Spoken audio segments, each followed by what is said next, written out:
All right. Good afternoon, ladies and gentlemen. Thank you, Adrian.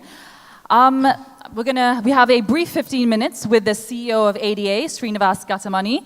So we're going to jump right in. How to stay relevant in a fast-evolving world of information and technology.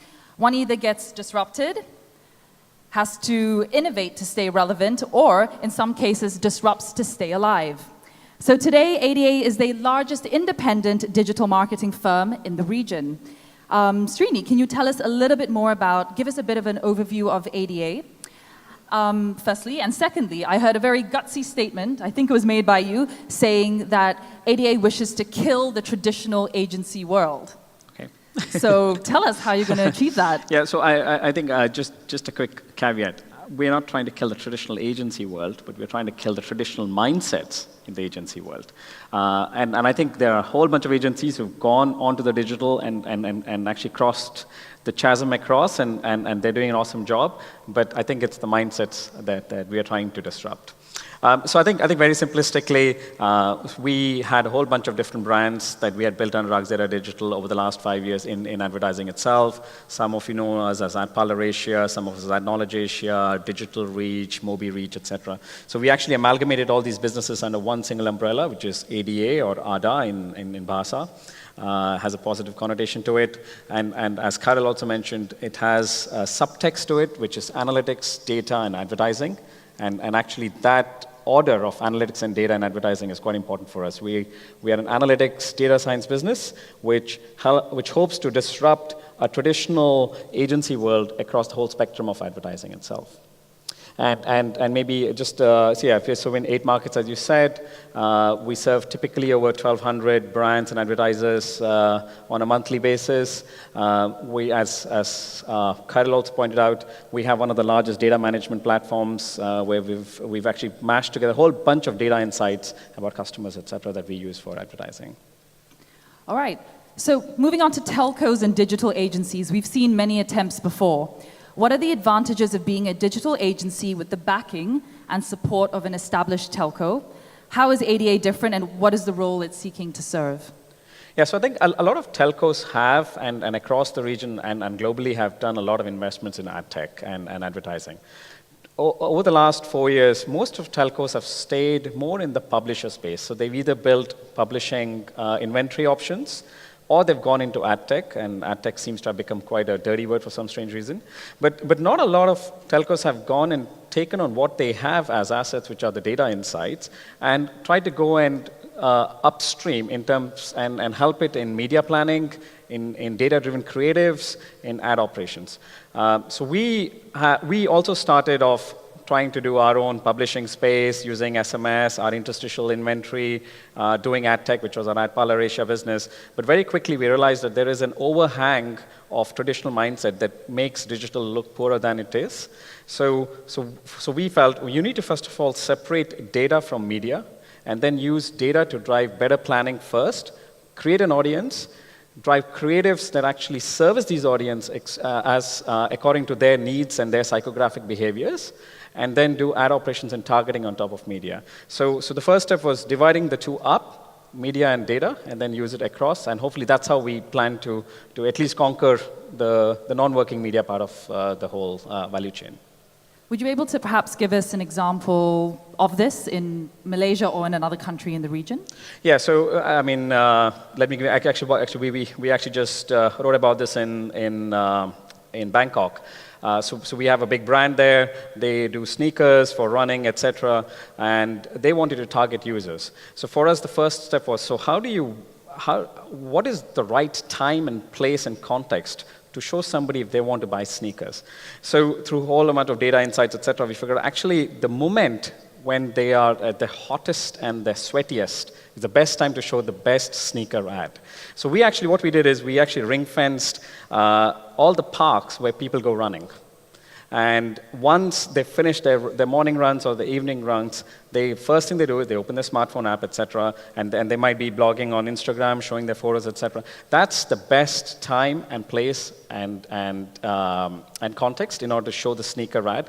And we saw a massive uplift of just using data insights. And of course, then we also did different creatives. What you show boys who are 18-year-old versus somebody who's just gone for a walk who might be 45 to 50-year-old. You show a different creative and you bring out different elements of the product itself. So that alone comes through a lot of automation and data science that we built in. I mean, we're talking about taking targeted marketing to a whole new level Correct, here. yes, yeah. So talking about data, let's move on to I'm sure a very interesting question that many of our audience would be very keen to get more information on. Data privacy and protection is a major challenge for many stakeholders sitting on all sides of the conversation, up here on the stage and down there. The fact of the matter is we all want great technology. We want it to work seamlessly and well for us, to be intuitive, but we all want to protect our privacy and protect our information at the same time. Is this possible? So I'm sure a question many of us is thinking is, what data is the Axiata Group collecting? How is this used? Can we talk a little bit about transparency? And of course, moving on, how is this being monetized? Sure. Yeah, no, I think as you said, I think we are living in a massive paradox, and people care about their data, but you do need data to drive better customer experience. I always love to use the example of for those of you who use Apple Siri versus of those who use Alexa's, Amazon's Alexa. Alexa knows a lot about you and hence delivers amazing personalized experience, whereas Apple, being quite privacy advocate, doesn't pump as much data and learn about you into their cloud systems. So hence, the experience on Alexa is always way better than Siri. And I think that's the dichotomy that we live in. Do you want to give your data to get better experience, or do you just want a very maybe non-emotional experience with technology? Actually, I don't think anybody has solved it. We're still grappling with it. Regulation has also come in, especially GDPR in Europe, and we are closely looking at it, what that means in terms of transparency, in terms of what data we collect. Should you have the right to erase it? Should you have the right to correct it? Should you have the right to be completely targeted through an automated approach? We're going through the same, discussions internally. But one good thing I would say is, as a telco, telcos have always, how much ever you might hate your service provider, have always been extremely good custodians of data. They've always had a chief data privacy officer who reports straight into the CEO. They really do care and make sure data is very well held, and there's consent actually received before you even use it, and even before they use it, they think 20 times before they use it. So I think from our perspective, whatever data that we do, we generally do it on an extremely aggregated basis. It's only once consent has been achieved. We are now actually thinking about the implications of what the European regulation of GDPR has in our markets, and being proactive about how do we create opportunities for users to actually erase and correct data that they have, and also be transparent of how their data is being used from a targeting perspective itself. Okay. And your opinion on data protection in the region, and the future? What do you realistically see happening? So I think, for us, it's easiest if, as a corporate, if we take on more a proactive approach to this and actually follow the strictest law that there is globally, because I think it will happen very soon in our markets. I think the regulators are probably already thinking about actually borrowing a lot of that regulation from Europe and actually implementing in some of our markets here. Having said that, I think our markets today are quite data poor. There's not a lot of free data available, but as we use more smartphones, there's a lot of data that's being gleaned. It will become an issue, if not already in users' minds, at least in Indonesia and Thailand and etc. Right. And how do consumers be more educated and aware? Any advice to the audience? I think that's a difficult one. I think it's more articles in terms of I do think what will happen is corporates will start telling them more in terms of what data do they have about them. They will be more transparent about it, and it will not be hidden on page 50 of some T's and C's. It will be very upfront in terms of what data are they collecting and using. All right, great. Good to know. So now moving a little bit back to the core of the business, the future of advertising and the agency model, using tech and data to create. How do you see this evolving? You know, if we look around, we see many big guys have been made redundant and kicked off the charts after years in the business to make room for smaller, fast-moving, more innovative disruptors. So how does ADA continue to grow, gain more market capital, Sure. but remain adaptable, agile, and cater to the needs of the region? So I see two main trends going on. One is there, at least inside a lot of our clients, there is definitely a convergence of a chief information officer role and a chief marketing officer role. I do think those roles will become one role. And at that time, the fight is not with the traditional agencies in the digital marketing space, but with the technology consulting. You can already see the swaths of acquisitions that likes of Accenture have made to get into this space. Similarly, a lot of consulting, management consulting firms are also entering the space. So naturally, and of course the big tech giants like Oracles, et cetera, who are also outside. So they always owned the CIO relationship inside the clients. The agencies held the CMO relationships. But given this mashing up, I think there'll be a lot of fight on that frontier. So I think the future, or the agency of the future, is actually a technology practice with a digital marketing practice completely combined. It will not be two separate businesses. And we are also and in fact, we think there should be more engineers in an agency than suits or account executives. And we've already started that. We have more data science, machine learning guys than we have actually sales guys.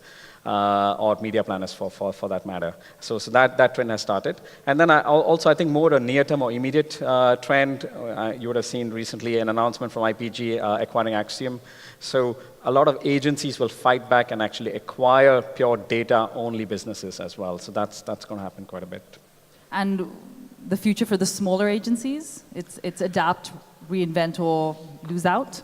I suspect they will create essentially niches for themselves around particular industry and going deep into that industry using technology itself. All right, so tell us a little bit about the future of ADA, your further plans, expansion, acquisition. So I think, we're already in 8 countries. I think it's physically difficult being in all 8 countries in the same quarter, so I don't think we'll go geographically. But however, we plan to go deeper into each market. So maybe from an acquisition perspective, we'll be looking for smaller agencies that we could pick up, which could actually complement what we have to offer to our clients.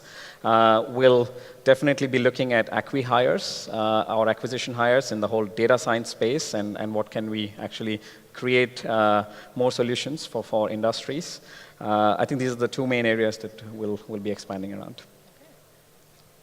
And so lastly, what does the future look like for ADA consumers? What can they expect, and how can they benefit from what you have to offer? So I think, as I think Kyril had mentioned, for us it's about breaking the silos between media, creative, and ad operations.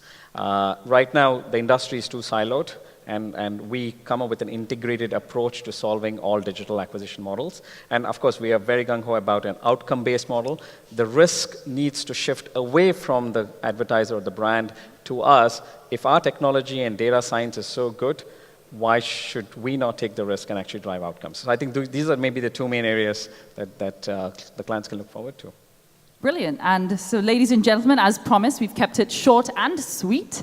I know everyone's looking forward to lunch very soon. Thank you very much, Srini, for being with us today and telling us a little bit more about ADA. So really disrupt, innovate to stay relevant, and the future looks very bright indeed for the world, the creative world, and for consumers out there. Thank you very much. Thank you, Deborah. Thanks. Cheers. Ladies and gentlemen, once again, we say thank you to Srinivas and Deborah. Deborah Henry, thank you.